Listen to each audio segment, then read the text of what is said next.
line stretched all the way down the corridor and out through the glass doors of Reynolds' global headquarters.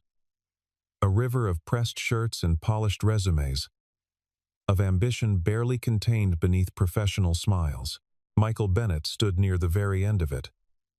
His shoes still damp from the rain outside, his navy blazer, the one he had bought at a thrift store 3 years ago, and only wore to occasions that demanded something resembling dignity, slightly too wide in the shoulders and slightly too short at the sleeves. He was 38 years old, and he was applying for a job pushing a mop. He held his application form with both hands. Not because it was long or complicated, but because it gave his hands something to do, something to anchor them, while the rest of him tried very hard not to look like a man who was drowning in the middle of a building full of strangers who had no idea he was sinking. Nobody in the gleaming lobby of one of the country's most celebrated corporations paid him any particular attention. He was background. He was scenery. He was the kind of man that eyes pass over on their way to something more interesting, and he had long ago made a quiet peace with that particular truth. But 7 floors above where he stood, in a corner office with floor-to-ceiling windows that looked out over the entire city like a throne above the clouds, a young woman sat at her desk with a tablet in her hands, and when she scrolled to the 3rd page of the afternoon's interview roster and her eyes landed on a single name printed in plain black letters, her breath stopped. Michael Bennett. Her hands began to tremble. The tablet nearly slipped from her fingers. She set it down on the glass surface of her desk with a sound that was barely a sound at all, and for a long moment, she simply stared at those 2 words, the way you stare at something you have dreamed about so many times. You are no longer sure whether you are awake or still sleeping. Emma Reynolds, 32 years old, self-made billionaire, the youngest woman ever to appear on the cover of a major financial publication, the chief executive of a corporation that employed thousands of people across 14 states, pressed one hand flat against the desk to steady herself, and in that moment every carefully constructed layer of composure she wore like armor simply fell away. Because 15 years ago, a man named Michael Bennett had done something for her that she had never once forgotten, not for a single day, not through a single triumph or a single failure, not through all the distance and noise and dazzling accumulation of a life rebuilt from rubble. And now his name was on her afternoon appointment list, attached to a request for a position in the building's maintenance department. She lifted the tablet again, read the name one more time to be absolutely certain. And then she did something she almost never did in the middle of a business day. She closed her eyes. And she remembered. Michael had grown up in a small town in Ohio, the son of a man who fixed other people's cars for a living, and a woman who waitressed double shifts on weekends so that her son could have new sneakers on the first day of school each year. He was not the kind of child who dreamed of being wealthy. He dreamed of being useful. He was good with his hands, good at understanding the way mechanical things worked, good at the patient, methodical labor of making broken things whole again, and when he graduated from a technical program at 21 and took a job as a maintenance technician at a manufacturing plant just outside Columbus, he felt the particular quiet satisfaction of a man who has found exactly the work he was made for. He was not flashy. He was not the loudest person in any room. But the people who worked beside him respected him, because he showed up on time every single day, because he never left a job halfway done, and because there was a steadiness about him, a reliability that felt almost old-fashioned, that the people around him had come to depend on without ever quite noticing they were doing it. For 6 years he worked at that plant, and in the margins of his workdays he saved. He saved carefully and deliberately, the way a man saves who has never had anything handed to him and knows with perfect certainty that no one ever will.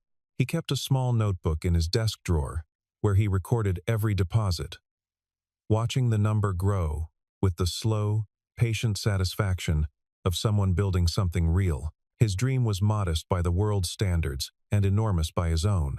A small machine shop of his own, a handful of clients, work that was his and no one else's. He was 23 when the balance in his savings account finally climbed high enough to make the dream feel not just possible, but close enough to reach out and touch. And it was in that same year, on an ordinary Tuesday afternoon, in the waiting room of a hospital in Columbus, that everything changed, not for Michael, but for a girl he had never met and would never see again for 15 years. Emma was 17 that autumn. She had been born in a 2-room apartment on the east side of Columbus to a woman named Patricia, who worked at a dry cleaner's and raised her daughter entirely alone, with a combination of ferocious love and quiet exhaustion that Emma would not fully appreciate until she was grown. Patricia had sacrificed everything that could be sacrificed and done without. Everything that could be done without.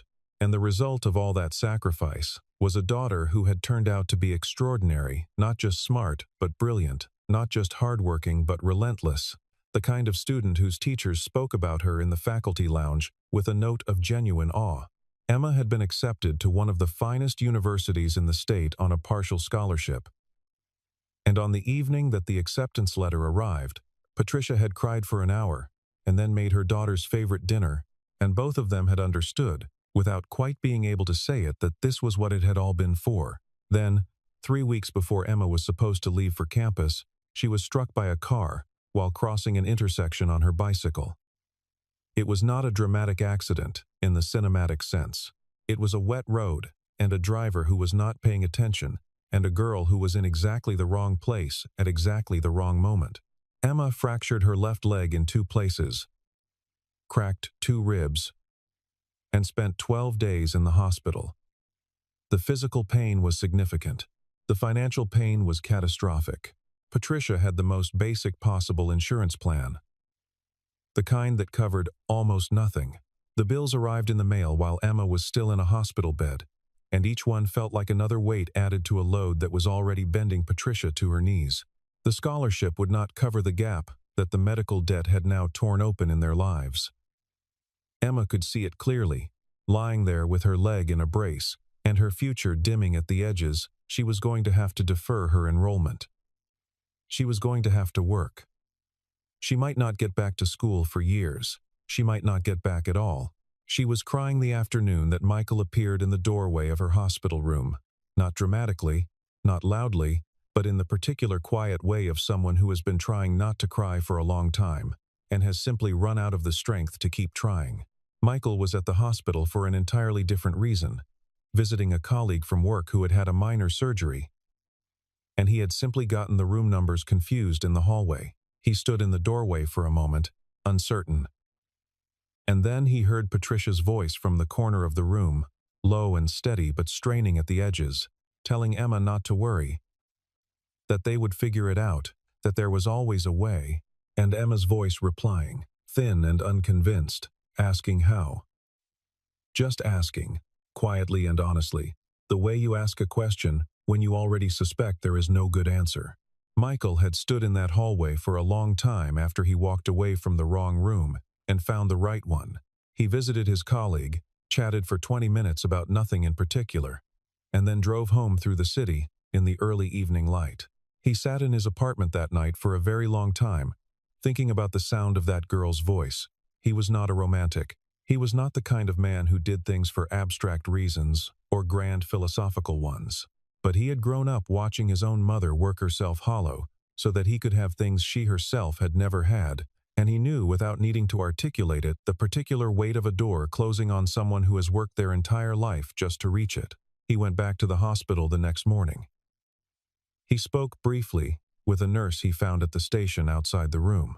He learned enough: the name on the billing file, the total outstanding, the deadline by which payment needed to be arranged before the collection process would begin. He went directly from the hospital to his bank. He stood at the counter for a long time before he finally told the teller what he needed. He withdrew everything, not almost everything, not most of it, but every dollar he had saved across 6 years of meticulous, patient, determined discipline.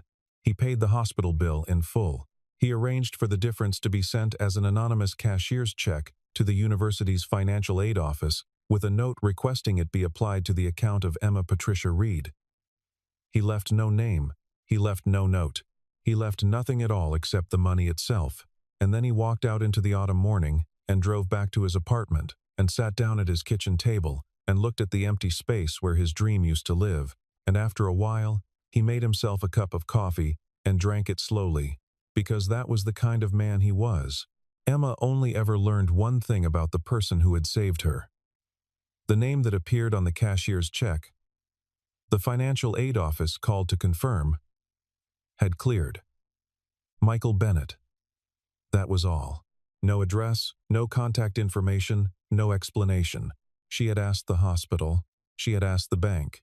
She had tried every avenue available to a 17-year-old girl with no money and no connections, and every avenue had led nowhere. Eventually, she had accepted that she might never find him. She had gone to university. She had graduated. She had failed twice, and nearly failed a third time, and then finally, through a combination of brilliance and stubbornness and the particular ferocity of someone who understands in their bones what it costs to lose everything, she had built something remarkable. Reynolds Global had begun as a logistics consulting firm run out of a one-bedroom apartment. 10 years later, it was a corporation with revenues that made the financial press take notice. 5 years after that, Emma Reynolds was on the covers of magazines and speaking at conferences where people paid thousands of dollars to sit in a room and hear her talk. She had a private office with a view of the entire city. She had a team of 200 employees. She had a net worth that still occasionally struck her as faintly surreal when she thought about the two-room apartment and the dry cleaners and Patricia's hands, rough and chemical-scented from years of other people's laundry. She had all of this, and in the top right drawer of her desk, beneath a slim leather portfolio and a collection of business cards she never organized, she kept two things: a faded hospital receipt, old and soft from years of being folded and unfolded, and a letter she had written at 22 and never sent. The letter was addressed to Michael Bennett, in care of no address at all, because she had never had one to write. It ran to 4 pages, and it said everything she had never been able to say to anyone else, everything about what that autumn had cost her, and what it would have cost her if he hadn't appeared, and how many times over the years she had thought of him, and how the knowledge that a stranger had trusted her with his entire savings without even knowing her name had shaped the way she moved through the world. Every act of generosity she had ever performed, every scholarship her foundation funded, every grant she signed, every time she opened a door for someone standing where she had once stood had been, in some private and inarticulate way, a continuation of something he had started. And now he was downstairs, sitting in a row of applicants, waiting to be interviewed for a position cleaning floors. The morning of the interview day had begun for Michael at 5:40, which was when Lily's alarm went off in the next room, and he heard her silence it with a small groan that was almost comic in its drama. She was 8 years old, and had the theatrical relationship with early mornings that most children possess and most adults quietly envy.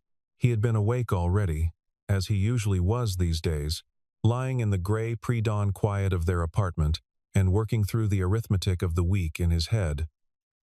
The numbers were not good.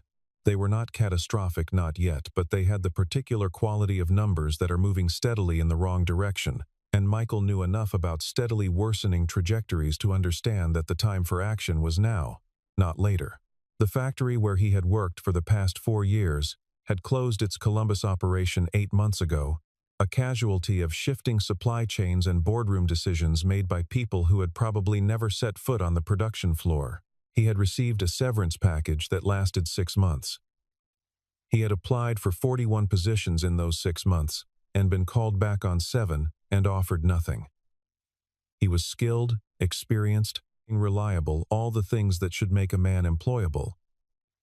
But the manufacturing sector in his part of the state had contracted sharply, and the employers who were hiring wanted younger workers, or workers with credentials in newer technologies, and Michael had spent the money he might have used for retraining on the month his car's transmission failed, and then on the month Lily caught a respiratory infection that turned into pneumonia and required 2 visits to the urgent care clinic, and then on the month the landlord raised the rent by $200, and Michael paid it because the alternative was moving, and he had promised Lily they would not have to move again. He made Lily's breakfast, scrambled eggs, toast with peanut butter, a glass of orange juice that he poured generously because she loved it, even though the carton was more than half empty, and he had been rationing it unconsciously for 2 days.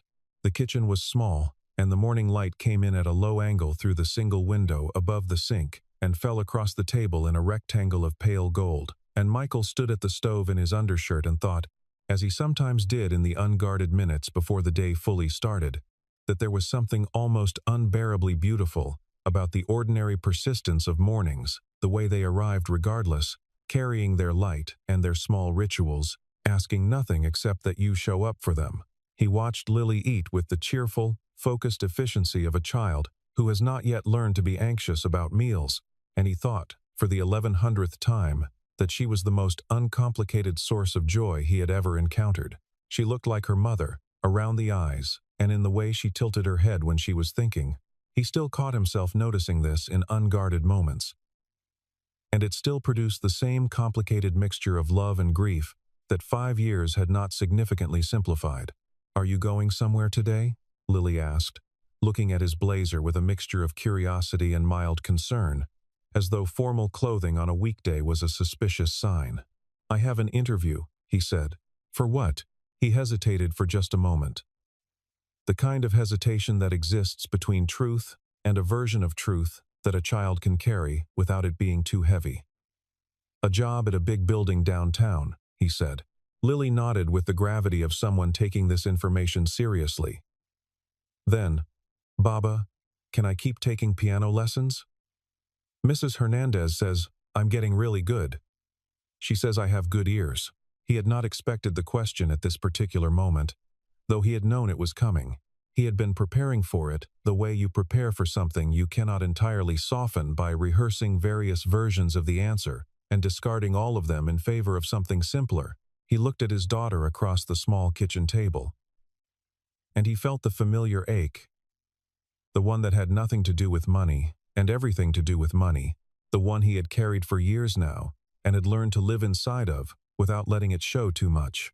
"Of course you can," he said, and he smiled, and the smile was real because she was real, and she was the reason every hard morning was worth getting through. He had driven to the Reynolds Global building in his 11-year-old Civic, which needed new brake pads, and had been making a sound from the front left wheel for 3 weeks that he had not yet had the money to investigate properly. He had parked 4 blocks away where the meters were cheaper, and walked through the light drizzle with his blazer held closed against the damp, and by the time he reached the building's entrance, his shoes were wet, and he was 5 minutes later than he'd intended. He paused at the base of the building's steps and looked up at the glass face of it. Floor after floor of reflective windows, rising into a sky the color of old pewter, and allowed himself exactly 2 seconds of something that was not quite doubt, and not quite resolution, but something in between, the particular feeling of a person who has run out of good options and has chosen the best of remaining ones. Then he climbed the steps. He took his place at the end of the line, and waited with the patience of a man who has spent a great many years of his life waiting for things that were worth waiting for, and quite a few things that turned out not to be. While Michael sat in that corridor reading an old magazine he'd found on an empty chair, Emma Reynolds was in her office with her chief of staff, a precise and competent woman named Joanna Wells, who was walking her through the afternoon's schedule with the efficiency of someone who knew better than to waste her employer's time. Emma was half listening, nodding at the appropriate moments. When Joanna mentioned the maintenance staff interviews scheduled for 2 o'clock, she handed Emma the tablet with the roster as a courtesy. Emma did not ordinarily review these lists. She trusted her HR department, and Emma took it with the absent-minded ease of someone accepting a document out of habit. She scrolled. She read. The 3rd page. The name. Michael Bennett. She had looked at that name so many times, over 15 years, whispered it to herself in quiet moments. Written it, and crossed it out, and written it again, that she was not certain, in the first stunned seconds, whether she was actually reading it or imagining it. She looked up at Joanna, who was still talking, and then looked back at the tablet. The name was still there. "Joanna," she said. And her voice came out quieter than she intended, with an undertow in it that made Joanna stop mid-sentence. "Yes? This name." She turned the tablet around. "Michael Bennett. Can you pull his complete file for me? Personal history. Previous employment. Everything HR has. And quietly. Please, don't flag it to anyone yet." Joanna looked at the name, looked at Emma, and nodded with the professional discretion that made her invaluable. "Of course," she said. The file arrived on Emma's desk within 20 minutes. She read it the way she read everything, quickly, thoroughly, retaining detail. 38 years old. Born in Lima, Ohio. Technical vocational degree. 6 years at a manufacturing plant in Columbus, then 4 years at a plant in Cincinnati, then 8 months of unemployment. One dependent, a daughter, Lily, age 8. No other family listed. His wife, her name had been Sarah, had died 5 years earlier of an aggressive form of ovarian cancer, diagnosed only months before it became terminal. Emma sat with this information in her hands and felt the weight of it settle over her slowly, the way cold does when you walk from warmth into open air. He had lost his savings at 23 to save a girl he'd never met. He had built his life back up, brick by brick, the way people do when they are made of the right material. He had found love and built a family, and then watched that family split in half by something no amount of goodness or work or discipline could prevent. And now he was here, in her building, asking for a job with a mop because the particular economy of this particular moment had looked at everything he'd constructed and knocked it down again. She thought about the letter in her drawer, the one that ran to 4 pages, and said everything she had never been able to say. She had imagined this moment hundreds of times, in dozens of different forms. She had never imagined it like this. She asked Joanna to arrange something that Joanna found unusual but did not question. All 4 members of Reynolds Global's senior leadership team were to be present at Michael Bennett's 2 o'clock interview. The room used was to be the executive conference room on the 7th floor, not the standard HR interview suite. The reason given to the team was that they were piloting a new evaluation protocol. This was not entirely untrue, Emma reasoned, though it was not quite the whole truth either. Joanna, who had been Emma's chief of staff for 6 years and had developed an acute sensitivity to when questions were and were not welcome, simply made the arrangements. Michael Bennett had no idea any of this was happening. He sat in the waiting area on the ground floor and read about a hiking trail in Colorado that he would probably never have the money to visit, and when the receptionist called his name at 5 minutes past 2 and told him the elevator to the 7th floor, he folded the magazine carefully and set it back on the chair and straightened his slightly too wide blazer and rode the elevator up with the quiet composure of a man who has long since given up expecting good surprises and made his peace with simply doing his best regardless. The conference room was not what he expected. He had expected a small office, a desk, an HR representative with a clipboard, and a standard set of questions about his work history and his strengths, and the famous one about where he saw himself in 5 years, which was the question he had always privately found the most difficult to answer honestly. Instead, the door opened onto a long room with a table that would have seated 24 people sitting along one side of it, watching him enter with expressions he could not immediately read. And at the center of the 4, in a chair slightly more prominent than the others, sat a young woman in a dark blazer with dark eyes and a composure that did not quite conceal the fact that she had been crying recently, carefully and quietly, the way people cry when they do not want it to show. Michael sat down. He put his folder on the table in front of him, the folder containing his resume and his references, and a short letter explaining his situation that he had labored over for 2 evenings. He looked at the 4 people across from him and then settled his gaze on the woman in the center, because she was clearly the one in charge, and because there was something about the way she was looking at him that he could not quite account for, something that went several layers deeper than professional assessment. "Mr. Bennett," she said, "thank you for coming in today. Thank you for the opportunity," he said, calm, polite. He'd said some version of this sentence at least 7 times in the past 8 months. There was a pause. Emma Reynolds looked at her hands for a moment, and then back up at him.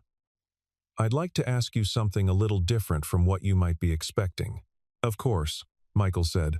"Do you remember," she said slowly, carefully, "the way you say something you have rehearsed, and then, when the moment comes, discover that no amount of rehearsal was actually sufficient?"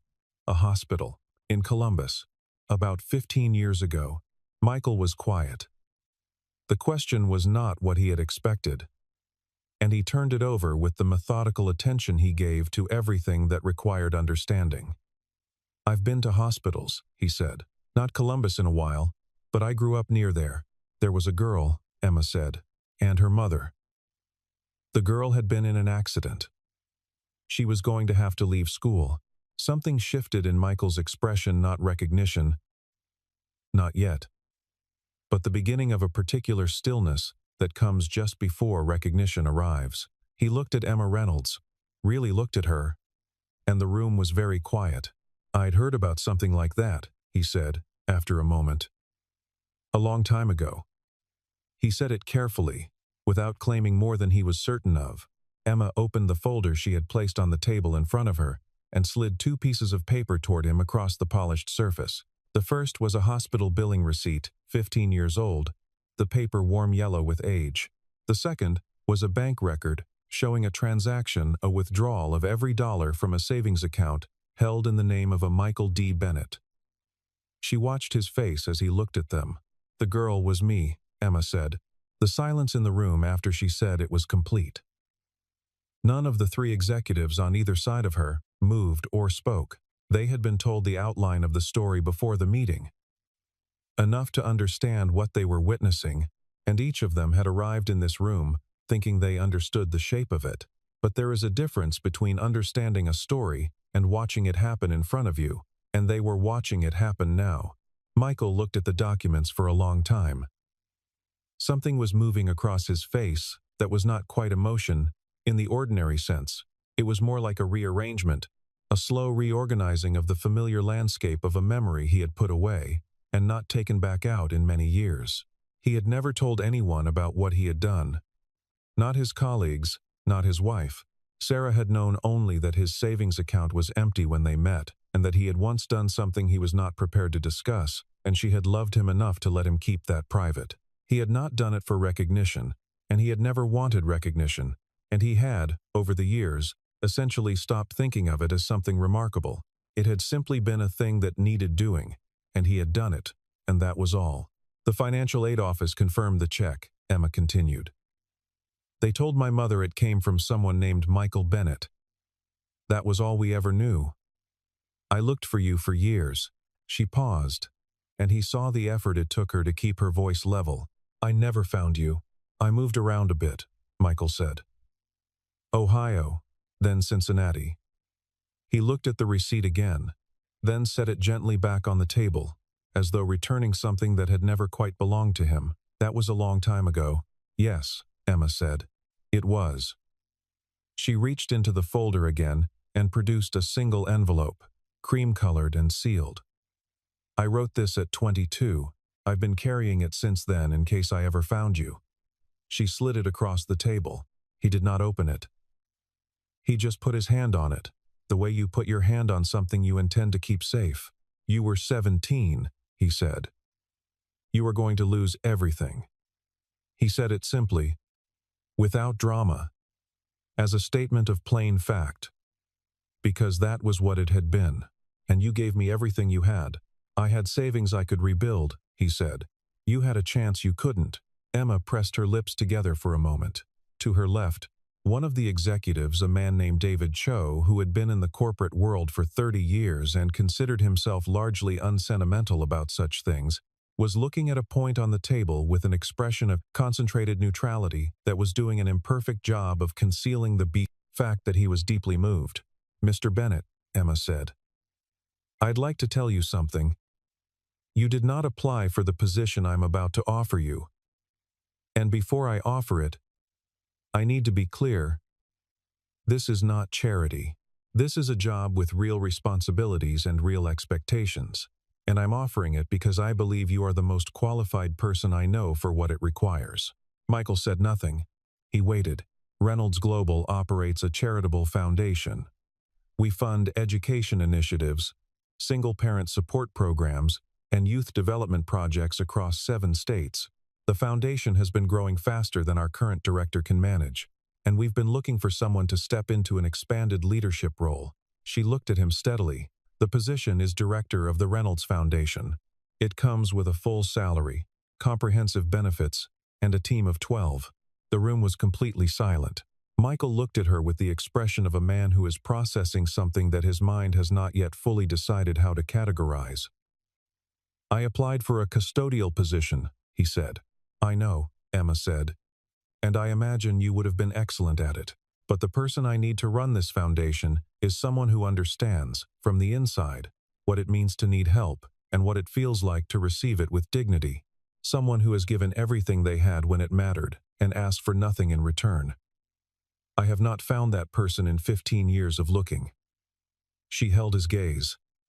I found him today. Another pause. Then Emma reached back into the folder one final time. There's one more thing. The foundation maintains an educational trust for children of employees and program beneficiaries. I've established a sub-account in your daughter's name, Lily Bennett, which will cover her educational costs through university, including any specialized programs, enrichment activities, or extracurricular instruction she pursues. A small pause, piano lessons included. The composure that Michael Bennett had maintained throughout the afternoon, through the unexpected room, and the unexpected company, and the unexpected question about a hospital 15 years ago cracked, quietly, in the way that composure cracks when something reaches through it and touches the part of a person that they protect most carefully. He looked down at his hands for a moment. When he looked back up, his eyes were bright, and he did not look away from them. I didn't do it for this, he said. His voice was steady. I know, Emma said. That's exactly why you deserve it. She stood up. The three executives on either side of her stood too. And then, without prompting, without coordination, simply because it was the only thing any of them could think to do, they began to applaud. Not the polite, performative applause of a business meeting. The real kind. The kind that comes from somewhere below professional habit, from the part of people that remembers what matters. Michael Bennett sat in the chair for a moment longer, and then he rose, and he stood there in his thrift store blazer with its too wide shoulders and its too short sleeves, and something about the way he held himself had changed, not dramatically, not theatrically, but in the quiet, structural way that things change when a weight is removed that has been carried so long you have almost forgotten it is there. In the weeks that followed, the geometry of Michael's life rearranged itself in ways that felt, at first, almost too orderly to be real. The way a room looks when you've cleaned it so thoroughly that you walk in and for a moment can't identify what's different, only that the air is different, that something has shifted. He signed the employment contract on a Thursday afternoon in Emma's office, with Joanna Wells as a witness and a pen that he held a moment too long before pressing it to paper, as though giving himself a beat to confirm that the page in front of him was actual and not a particularly convincing dream. His first paycheck arrived on the last Friday of October, and he sat with it at the kitchen table for a while before depositing it, not because he was uncertain what to do with it, but because he wanted to look at it to let it be real. He called Mrs. Hernandez and reinstated Lily's piano lessons. He didn't explain the specifics. He simply said that he'd had a change in circumstances and that Lily would be resuming her regular Thursday slot if Mrs. Hernandez had room in her schedule. And Mrs. Hernandez said she'd been holding it. And there was a warmth in her voice that told him she had understood more than he'd said. When he told Lily, she made a sound that can only be described as a full-body exclamation, a sound so large and uncomplicated that he had to turn toward the window for a moment, because his eyes had gone traitorously wet, and he preferred she not see that. The work itself was something he had not anticipated loving as immediately as he did. He spent his first 2 weeks learning the Foundation's existing programs, sitting in on team meetings, reading through grant files and impact reports, talking to the program officers who had been doing this work for years and knew the landscape far better than he did. He was a careful listener, as he had always been, and he noticed things that the people who had been inside the organization for a long time had perhaps stopped noticing, places where bureaucratic habit had made processes more complicated than they needed to be, places where the gap between what the Foundation intended and what it actually delivered had widened without anyone meaning it to. He brought these observations to Emma with a directness that she appreciated, because she had surrounded herself with competent people, but had found over the years that competence and honesty are not always the same quality. Emma, for her part, had found something in these weeks that she had not expected to find, a kind of resolution. She had carried the weight of gratitude for 15 years, not the pleasant, light kind of gratitude that attaches to nice things people do for you in the ordinary course of life, but the heavier, more complex kind that comes from understanding that someone sacrificed something irreplaceable for you and that you can never fully account for it. That weight had driven her in ways she'd recognized, but never quite named. Every scholarship she'd funded had been, in part, an attempt to repay a debt to a person she couldn't find. Now she had found him, and she had done what she could, and he had received it with the same quiet dignity with which he had given it, not deflecting, not overwhelmed, but simply present and steady, in the way that Michael Bennett, she was coming to understand, was present and steady in most things. They had lunch together twice a week, in the early weeks, to discuss the foundation's direction.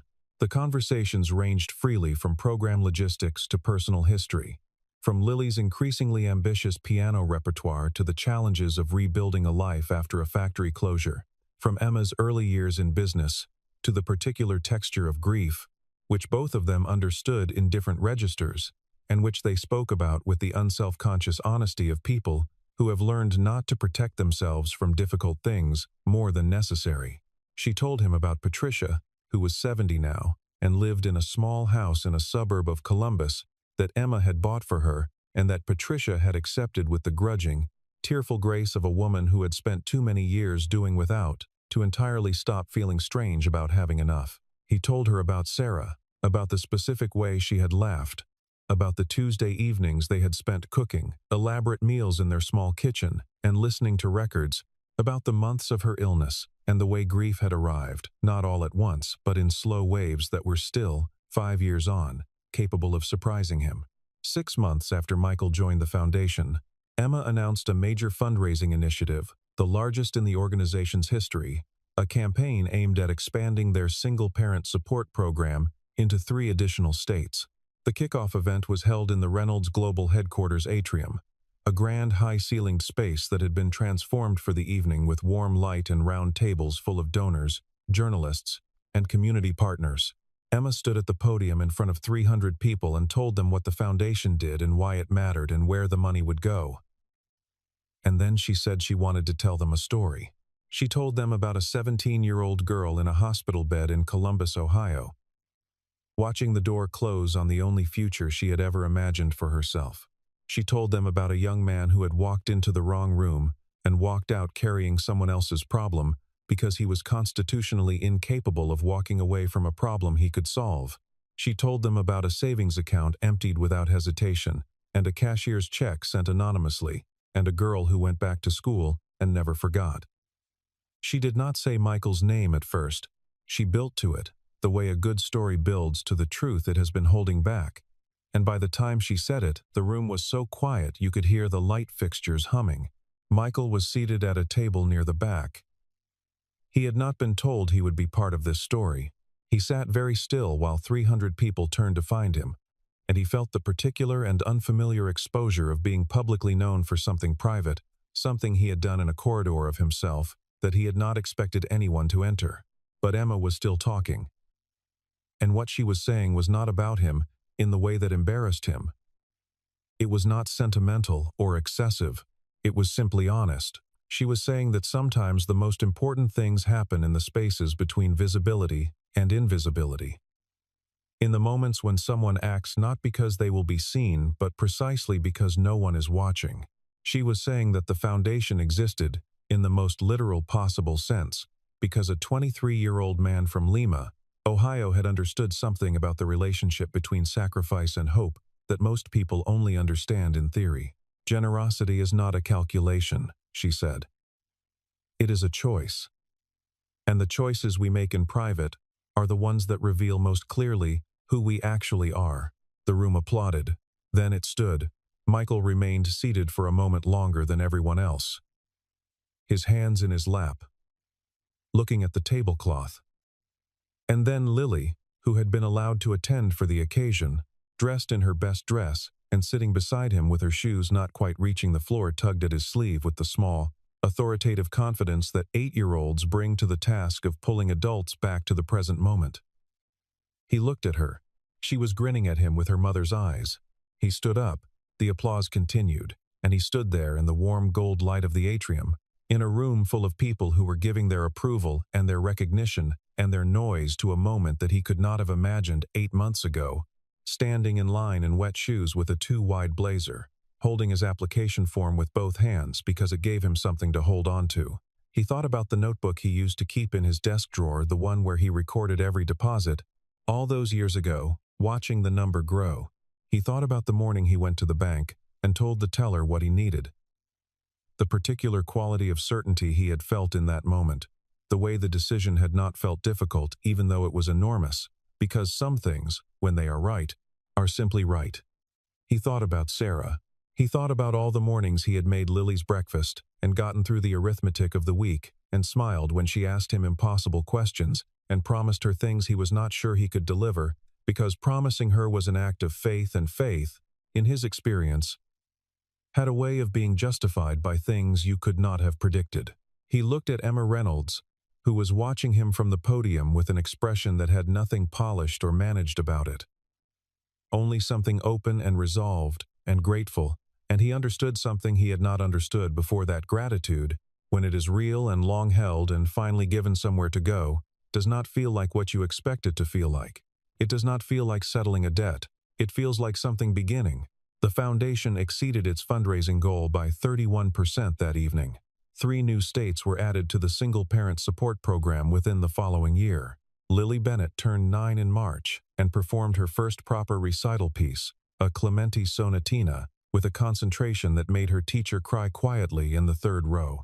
Michael drove home that evening with Lily half asleep in the passenger seat, her small face turned toward the window, the lights of the city moving across her features in the dark.